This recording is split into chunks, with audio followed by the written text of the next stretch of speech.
Hello and welcome to the Ending Body Burnout Show. We are your hosts, Chris and Philly, co-founders of a multi-award-winning functional medicine practice, serving busy people with energy, mood, and gut issues. While busyness, addictive doing, people-pleasing, and perfectionism might be the norm, it's not normal, and it's a major contributor to health issues. Our goal with this show is to give you a holistic root cause approach to healing your body so that you don't have to continue doctor or diet hopping or popping a gazillion supplements hoping something might stick. So get ready to heal your body, get your spark back, deeply connect with yourself, and step into the life of your dreams. Let's dive in.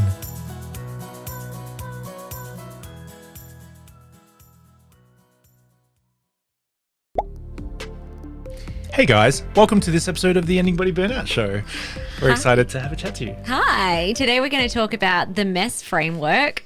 It's kind of a new thing that Chris created randomly one day. Actually, no, it wasn't randomly. It was very intentional, actually. I actually researched this a lot, and I had lots of mentors help structure this together. It was definitely not random. Okay, when you presented it to me, it's like, wow. When I told you about it, it was where did that pop out? You're just like, from? Oh wow, that's really good. It's like we should do a podcast on this. I'm like, oh wow, I thought this was like kind of old news. Sometimes I forget what I know. Anyway, so this episode is basically going to help you to get to know and understand your capacity and what you can do, where you can push, where you can move, so you don't blow a fuse. Because often what happens when someone goes into body burnout is they've just completely shut down from these cues from the body, from signals from the body. Maybe they've never been taught to read the signals from their body. And essentially this becomes a rapport issue. So in our practice, when we work with clients, we're at the very foundation helping them to rebuild rapport and trust with themselves. And that looks like lots of different things. One of the main things is really developing new unconscious core beliefs about self, because once you believe that you are worthy, wonderful, enough, awesome, then automatically it's safe to be you. There's trust in the body. But also another big part of rapport with self is being able to communicate with the body, the emotions, the sensations, even some data that your body can give you using technology, so that you can then live a life that feels really nice and intentional and sustainable, and you're not in this constant push burn, trying to heal and then like feeling worse, or pushing at work or with the family and then feeling worse and not getting anywhere sustainably.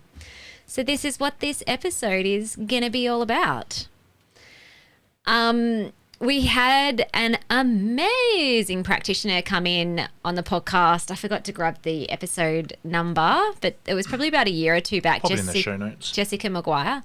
So she's written a book all about regulating the nervous system. And in her book, she talks about interoception, which is it's not her term. It is a term in the nervous system world. But essentially, some people have an inability, or they've lost the ability to recognize their current state of readiness and functionality. And some people have completely lost this ability, so they can't recognize their current state. They struggle to tell if they're running on empty or if they've actually got some fuel left in the tank. And that's where people can lead to burnout, where they do too much, or maybe they're not necessarily doing too much. They're just doing things that don't work for themselves and for their healing journey. And this is where the mess comes in, quite literally and metaphorically. Yeah, like it's like coming into a messy space and it's being unable to find something that you need. Like you need to find your keys or something like that. And they're buried somewhere under a pile of clothes or papers, right? And just like random stuff. And you're scrambling, you're stressed, you can't find what you need when you really need it. And that's what it's like when you've lost rapport with yourself. So as we go throughout any one of our days and we're living life, we need resources. We need access to resources like time, energy, money, the right words needed sometimes, support, et cetera, et cetera, et cetera. When we're in a mess internally, we can't find these resources. We can't access them. We're scrambling. there's another analogy. It's the spoon metaphor. This was brought to my attention in the middle of a group root cause coaching call once, and someone randomly put into the chat. Well, it wasn't randomly. They wrote, "It's like spoons." I'm like, we use the term batteries. So when we talk about energy and building up energy and also understanding how much energy input and output you're getting, we use the term battery. So the spoon was like thrown in there. It's just like, what? Yeah, I did. At the time I didn't get the spoon thing, and then someone said, "Oh, you haven't heard of the spoons, Chris?" And I'm like, "No, haven't heard of the spoons." And so spoons is basically, it's kind of like a metaphor, kind of like batteries.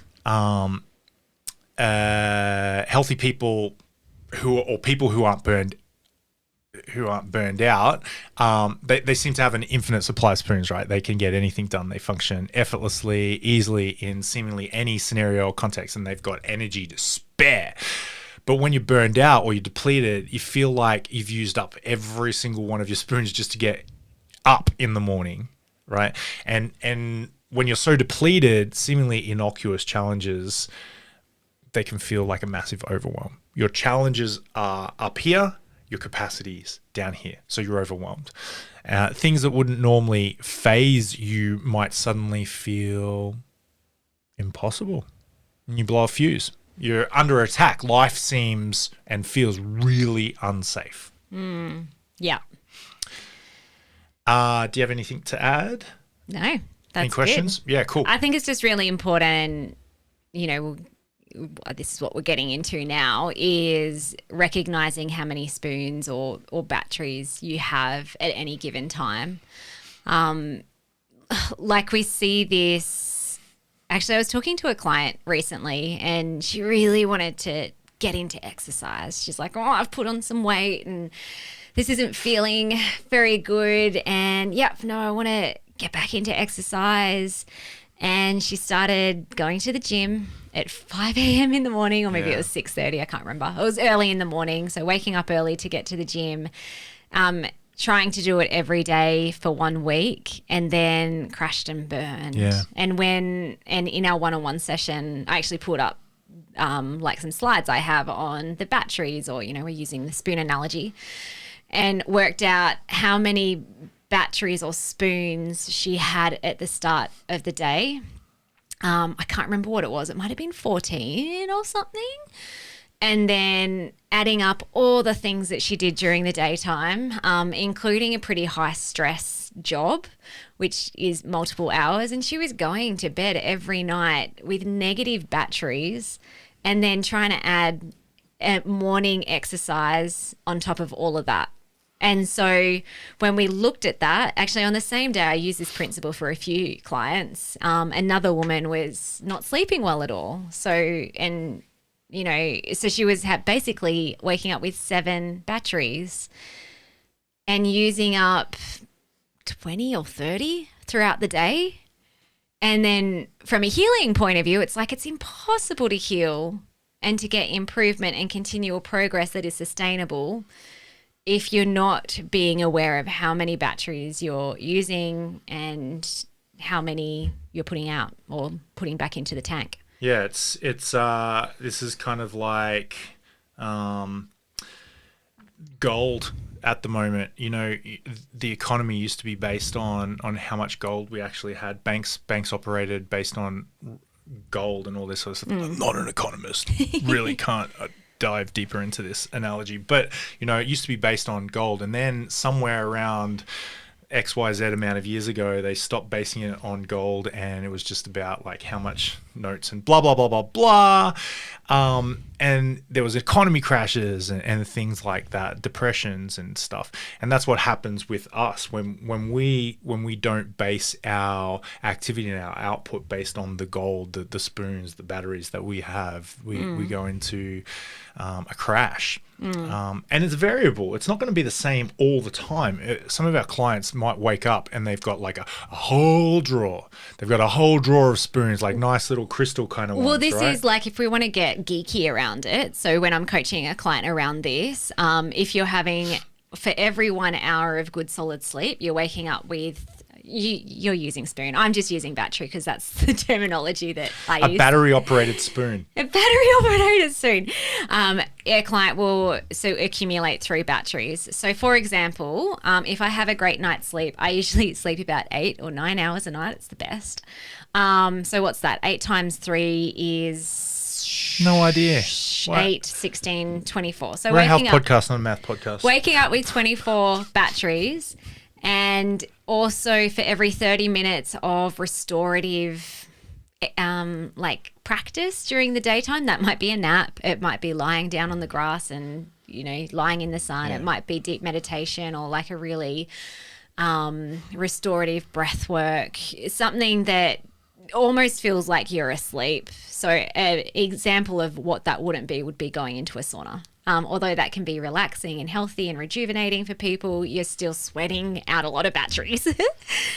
So you can get quite technical with how many batteries you start. So you said some people might start off with a full set of batteries or spoons. A full drawer. Harris scarf, Christmas present drawer. You've got all the spoons and the forks and the knives in the drawer. Whereas other people, so let's just say I had a crappy night's sleep. I got maybe 5 hours and it wasn't even quality. I'm waking up with 5 versus 24.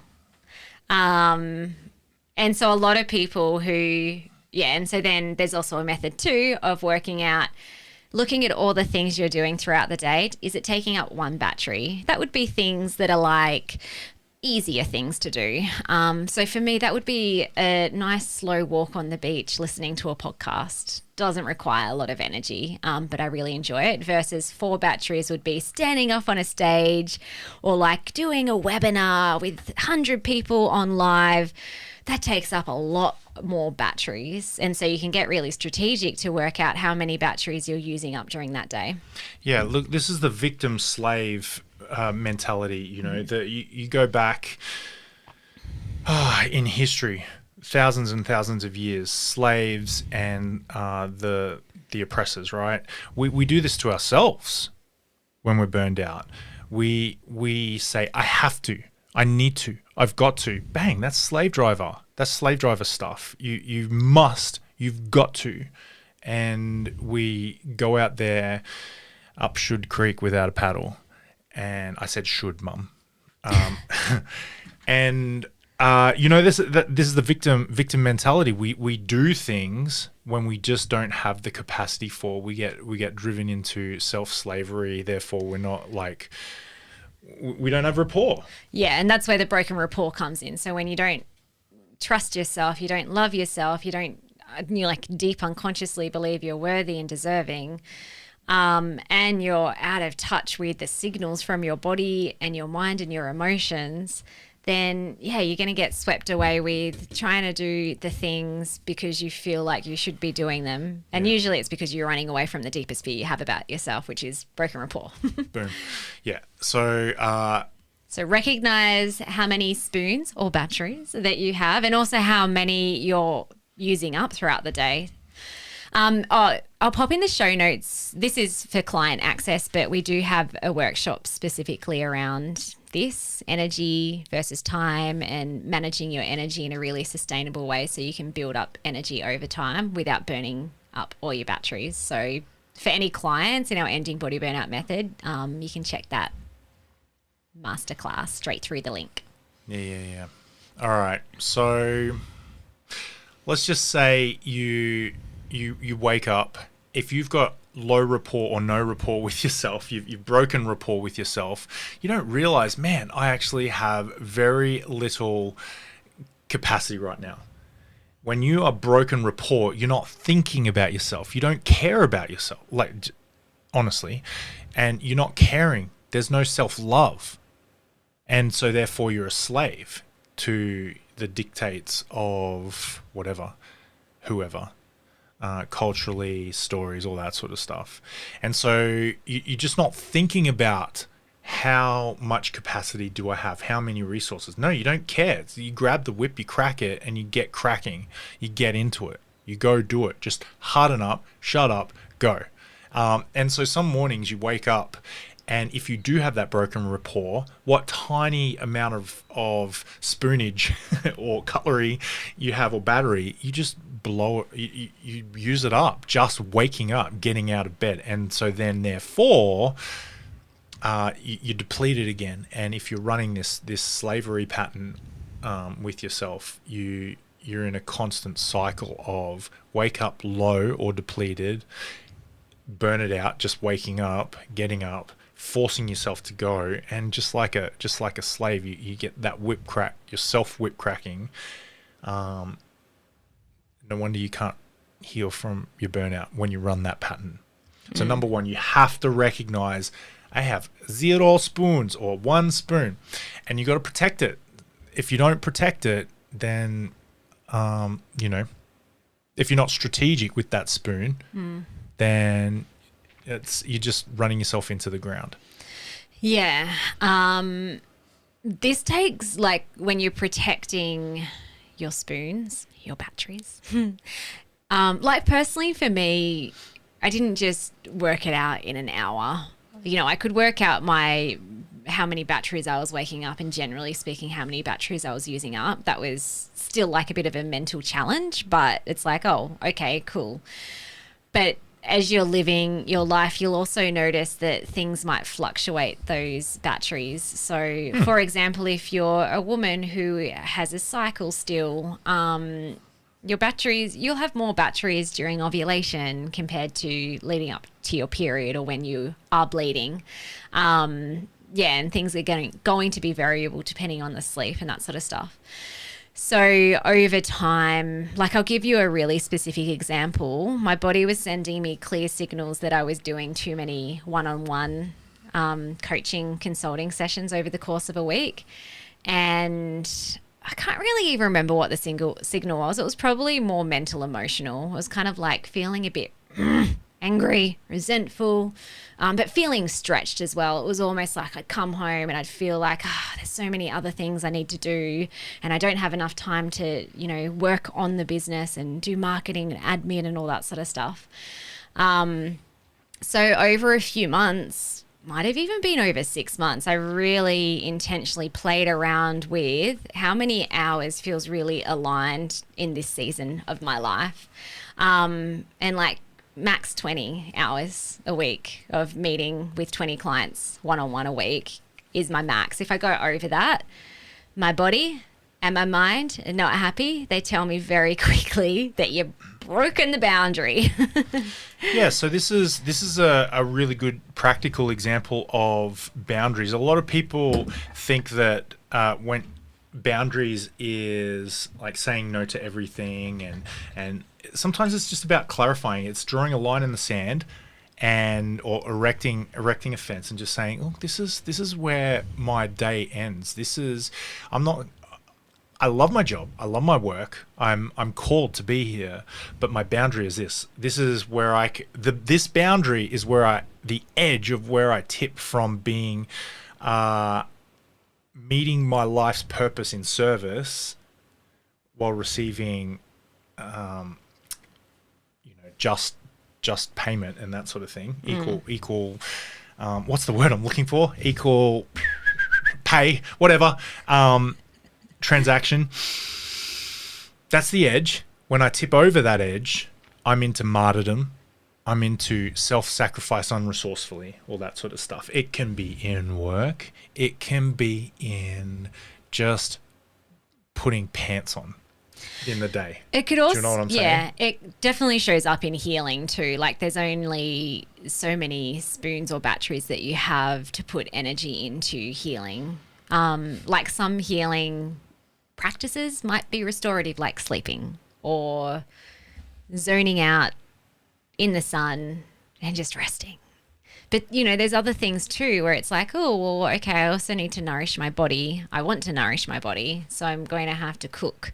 Also, when we have clients come to us for a coaching session, sometimes it can be challenging. And so if someone's at low capacity in that moment, we need to feel into that as well. And the person needs to feel into that, because sometimes it can deplete them And if there's going to be a challenging coaching session, probably better to either like reschedule or to pivot to something more that is restorative, gentle, regulating. And that also might be you doing your own work where it's like, oh, I'm feeling some disturbance in my system. This is like, whew, taking a lot out of me, rather than plummeting onto the next thing, the next inner child healing or like trauma or whatever it is. It's like, pay attention to that too. Like, this is what we're talking about here as well, in that you need to pace your system, like your nervous system and that part of the brain that's constantly looking for danger, in order to create safety to be able to heal, especially when we're dealing with deeper patterns and wounds. So another acronym / metaphor is fuses, and you've got to recognize when your fuses are blowing. So sometimes we can feel charged up, vulnerable, exposed, under threat, zapped when our fuses blow on us. And this acronym fuses, it stands for frustrations, uncomfortable sensations, emotional situations. When we are in a really frustrating situation, experience of life, or when we have uncomfortable sensations or emotional situations, there, in and of itself, that doesn't mean that those situations have to be a bad thing. We do a lot of belief work, and we examine underneath it. We look to see, all right, well, what am I trying to say here? There's a belief underneath. And so the reasons why your fuses are blowing is because of some sort of deep root cause. Okay, so that's under there. When these things happen in our life, it can feel chaotic, overwhelming, threatening, dangerous, unsafe, scary, all that sort of stuff. It's a real mess. And so I don't want to go in. We've done this heaps of times about beliefs underneath the behaviors that we do. Yeah, there's plenty of other episodes. Yeah, so that someone could go back to. Yeah, so when you feel like your fuses are blown, when you feel like you're stressed, when you feel like life is a bit of a mess for you, when you feel like you're low in spoons, this framework, the M.E.S.S framework, helps to be able to help you to be aware of how much mess you're in at any given moment, how much ability you have, how much capacity you have, how resourceful you are. And so M.E.S.S stands for mood, energy, sensations, and stress. Is there anything you wanted to talk about before we dive into M.E.S.S? No, let's go for it. All right. Well, mood. How's your mood today? Before you go to the gym, before you wake up in the morning and you go about your day, before you hit work, if you're feeling like your body burned out, just take some time to check in with yourself. It's just this checking in with yourself is just like you would check in with your partner. Most mornings, Philly and I will roll over when we wake up. It's like, hey, how you going? How'd you sleep? Bang. It's like, actually kind of funny. We're always like, how'd you sleep? Yeah, like how much energy is my spouse going to be able to provide me today? Yeah, because sometimes Phil, you'll say, like you said this the other day, you're like, I kept waking up. That was after the audition. Auditions? The audition, we got into a musical, and so the audition was really late at night. And I just had the songs repeating in my head over and over and over Amazing. again. So that's the thing. Like, I'll roll over and I'll say to Philly, I'm like, hey, sweetie, how was your sleep? Or something like that. So check in with yourself. Hey, sweetie, how's your mood? But this is... this isn't segue. I think the reason why I ask you that is, one, just as a nice what am I dealing with? Nice thing to do, but yeah, to also kind of gauge what type of day may we have, or am I in a tiptoe dance day, yeah, or are we gonna like tango here? Yeah, are we like ready for action? We're gonna do the things we said we were gonna do, or is this gonna be a little bit more of a slow paced day today? Maybe I won't push Chris to do this podcast that I had in our calendar. Yeah, like, and so that's essentially the same with self and self. It's kind of like, hey, how am I feeling? Is this a green light, good to go, or is this a orange or a red light where it's like, you know what? Actually, the thing that you had planned to do today, that might actually need to be rejigged. So this is the difference between we talk about be, do, have with our clients a lot, and we talk about when you can focus more on being, you'll be more of a winner. You'll be able to recognize your state, all that sort of stuff. When you're do oriented or focus on doing the things, you're a workaholic, and so. Here's the thing: when your first conversation with your spouse or your partner or yourself is all about, hey, you need to do this, you need to do this, do, and that's your first and only conversation in the morning, and then you go your separate ways, and then you come back. It's like, did you do? And it's like judgment. This is the same sort of thing for yourself. How's your mood today? How are you being? How are you feeling? Are you feeling optimistic, hopeful? Light, heavy, low, high, irritable, flat, disconnected? Like, you don't need to explain it or even justify it. Justify it. Yeah, it's just you just need to take notice. A photograph. It's like on Google Maps when you drop a pin. It's like, this is where this location is. So you're dropping a pin in your current location for your mood. And it can even be useful to scale it too. So 10 out of 10. Let's say 10 out of 10 is great. 1 out of 10 is not so great. Yeah. Or bad. Crap. I always number so it. if you're like 10 out, wake up. Yeah. Birds are chirping. Sun is up. I'm so excited about 10 out of 10. 1 out of 10 would be like, I don't even know how I can do today. I feel so crap. Yeah. It's just kind of like when you can number it and you've got a bit of a scale, then it also helps you it helps with interoception, essentially. It's kind of like if I was to scale this in terms of my scale of moods or where I would like to be, if I haven't felt like 10 out of 10 for a long time, this is what 1, 2, 3, 4, 5, 6, 7, 8, 9, 10 would look like. Same with energy, sensations, and stress. Okay, two things. Number one, I had some clients who would just say to me, Chris, this is subjective. Like, I didn't even know. Like, what are you even talking about? Like, mood. Like, what's that look like? I'm like, well, number one, person, you seem to not be in connection with yourself. So therefore, let's meet you where you're at. Let's train that. I used to do that as part of my service as a personal trainer, is help people to rebuild rapport with themselves. Number two, I used to track this in a numbers spreadsheet on my Mac, and there was a little algorithm that I could chuck in there that I'd make it go red, yellow, green. So if it was over a certain number, it would be a certain color and blah, blah, blah, blah, blah. And it just was like a super simple way for me to go, once they punched in their numbers, I would see, they would see, and then we could start to link their interoceptive sense of how they're being, how they're going, with their mood. Just starting with that number. So if you're a spreadsheet kind of guy or gal, that's pretty cool. Do that algorithm that I'm talking about with the numbers and you can graph it and all that sort of stuff. I think that's amazing. If you feel like you unresourcefully track, well, maybe you don't have to. Yeah, if that makes you feel worse, don't track it, but still tune in every morning with self. Yeah, there's some stories there. Also, there's some new issues. Also, if you have a brain like mine, I can kind of just remember. Yeah, see, the spreadsheet was great for me because I was tracking multiple clients. Like, yeah. I had at one point 30, 40 clients that I was trying to keep track of, and I just needed something that I could just look at and just instantly know, am I going to massage this person for the first part of their training session? Am I going to stretch them?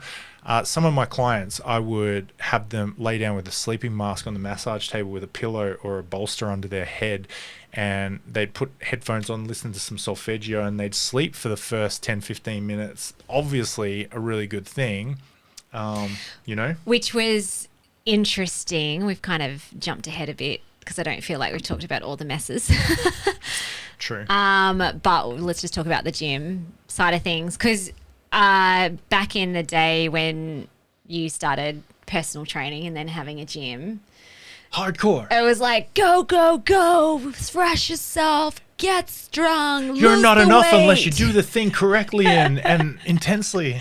And this is obviously before we did all our own personal development work. Yeah. So, you know, based on our insecurities, it's like, yeah, let's feed this insecurity cesspool of fitness. But then as you, and then later on I progressed to, it's just like, this is not helping people. In fact, this is burning people out. Why are all these people getting injured and putting on weight? And getting fatter. And then, you know, this is when I'm getting into functional Holding medicine. fluids. It's like, oh, that makes a lot of sense. They're all stressed out of their head. How nothing's going to function well when cortisol's charging through their body. And so this is where you started integrating this into the fitness space, which was really jarring for a lot of people initially, and you lost some clients. Absolutely, Because they're like, what? No, I'm paying you 1 hour to thrash me so I can sweat all my fat out. Yeah. So there was a lot of education and coaching, but then, you know, when you started magnetizing people who really wanted this, it was so lovely. Like, people got results. Yeah. And My cortisol went down. And I loved going to the gym then too. I'm like, yeah, do I get a massage today? Maybe if I jig my scores and say, yeah, my sleep and my mood's really low, Chris, and I got a lot of pain. Can you just massage me for an hour? Look, some people would come to us real messy at the start. You know, mood, energy, sensation, soreness, stress. It would be real messy at the start. And then eventually they could, you know, do their own internal, like you talked about. You don't need a spreadsheet. You can just kind of work it in your head. an internal gauge. So could they. Like, they totally could do it. They didn't need my fancy spreadsheet and blood pressure monitor and heart rate variability thing to tell them what they already knew. Great. Guess what? You just leveled up. That's what I would say, you know, and so that's exactly what happened. And some of my clients who trained with me like 10, 15 years ago would be thinking, you never did that with us. I'm like, yeah, I didn't. And I'm sorry for that. Yeah. But I've evolved I'm not grow. sorry. I'm not sorry. But I definitely, Well, I grew. It's like, I can't be sorry for something I didn't know. you only knew what you knew. Exactly. And you were doing the best that you could. Let's move to energy. Energy is another thing. Like, I'll say to you, sweetie, how'd you go? How'd you sleep? What's your energy level like? And that's what I did with my clients. Do they feel charged? Do they feel ready to go? Or are you dragging yourself through the day? Are you running on a one battery, one spoon kind of thing? Did you sleep all right last night? You're running on fumes, or you're good to go? And I would say the majority of my clients would be good to go in some way, shape, or form. And they just needed a little bit of a something at the start of their session just to warm up, get primed, ready to go. However, I had some of my clients, they would come to us. I'm thinking of one client in particular who had some stuff going on with their energy. Chronic fatigue, mitochondrial stuff. And it was a real work just to put pants on in the morning and to turn up to the gym and to walk from the car through the door to the back where we sat down and did all the M.E.S.S scores. And the workout was sometimes go for a walk out to the letterbox, take a couple of deep breaths as you walk. That was an hour's work. That was where they were for that time of their life, and we trained from there. So M.E.S.S is all about, all right, what have I got in front of me? What's my M.E.S.S like? How can I get started? It's like, be where you are, not where you're not. You are where you are, and you're not where you're not. So you get what you get, and you've got what you got. That's where that saying that I say all the time kind of landed for most people. Anything else on energy? Just go through the M.E.S.S so that we can be a bit more structured. Sensations. So what sensations are you noticing in your body? Is there tension in your shoulders, not in like your hips or pain somewhere?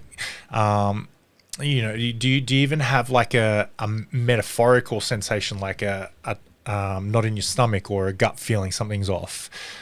Menstruation. I actually, for my female clients, I also tracked menstruation as well. I had a plus or minus on there too. So I knew when my clients rocked up at the gym and they ticked the I've got my period. I'm like, great, good to know, awesome. So we're not doing certain stuff, and that was really powerful for me to know as a exercise professional. If it's important for me, it could be important for you just to notice, not judge, just notice. Stress is the last S in M.E.S.S. What's your stress levels? Are you calm? You feeling grounded, or are you feeling wound up, on edge, reactive, all that sort of stuff? Just have a simple check-in using these M.E.S.S things. You can graph it or whatever if you want to, or like Philly says, you can do it all in your head. Yeah.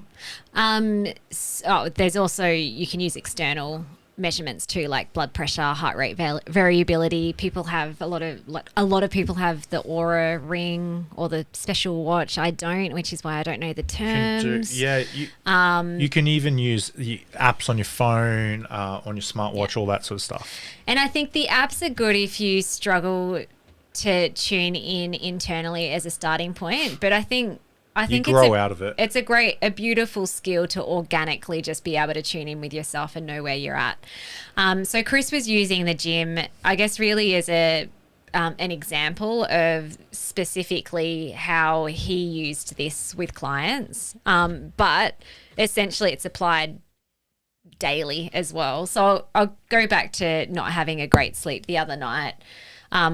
My plan for the next day was to have a sauna and go for a walk, as well as other stuff, some work things and some family things.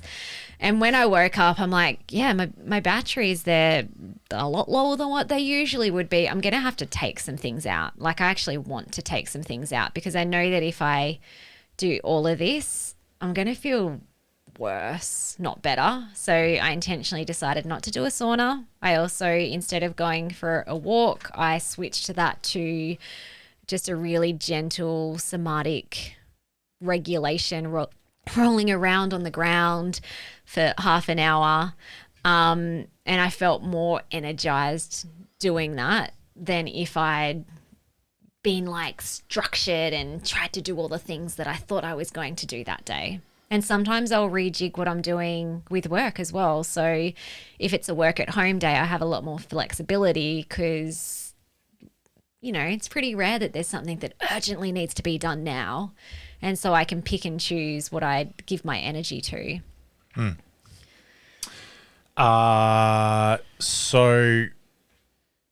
Yeah, so that's that. Yep. I'll give you the scrolly poly. All right, so just to wrap it all up, applying this to your own life, like the recommendation would be wake up in the morning, do a little M.E.S.S score for yourself. What's my mood like? What's my energy like? What sensations have I got in my body? What's my stress levels? If you're a client of ours, like next stage would also be to map out your batteries that you're waking up with, the batteries that you're using up, and getting clear on what that looks like. And then live your life based in accordance with that. So like another term, be realistic. Another term of this is more in the chronic fatigue world, is baseline. So it's like, know what your baseline is. You're not going to recover if you're pushing yourself to the edge or past it.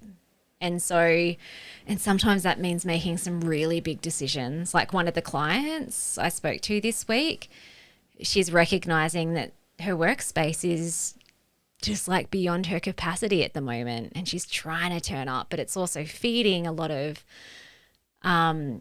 negative unconscious core beliefs about self. So, you know, sometimes there might be big decisions that need to be made that it's like, this environment isn't working anymore and I need to get out and I need to find something that's going to help me and support me to heal. Yeah. We've said this many times before, but healing is less about ticking boxes and it's more about having a relationship with yourself. And we when did we say we are going to have Dr. Paul Taylor's interview? Next week. Okay, so next week, guys, you'll hear an interview with Dr. Paul Taylor. It was a fantastic thing. He's got some beautiful frameworks that I feel like when you feel like you've ended your body burnout and you're ready to go, I feel like his frameworks are amazing. But I think they're also amazing before you even get into the mess in the first place as well. And I think you can still use some of his frameworks while you're in the thick of being burned out as well. A lot coming out of burnout, healing. Yeah. Sorry. So what the point of this episode is number one, where are you now? How are you now? Roll over and either say to your spouse or yourself, how you going, sweetie? How you going, love, mate? What's cracking? How are you? And when you know your level, when you know how messy you are right now, then you can build on it. But when you have no concept of how you are going on guesswork and fluking it. And we've seen so much evidence that is not a long-term strategy that will end your body burnout. Mm-hmm. Be aware of how you are, then live intentionally and be mindful of what's important to you going forward. Beautiful. Catch you on the next one. Thank you so much for listening. We so appreciate you. If you'd like to give us extra smiles, drop us a review and spread the love by sharing this episode. You can also rate your own state of burnout and the root cause contributors by taking our Ending Body Burnout Assessment on our website. And if you're interested in learning about our group or one-on-one Ending Body Burnout programs, shoot us a DM via Instagram or Facebook. Have the best day ever.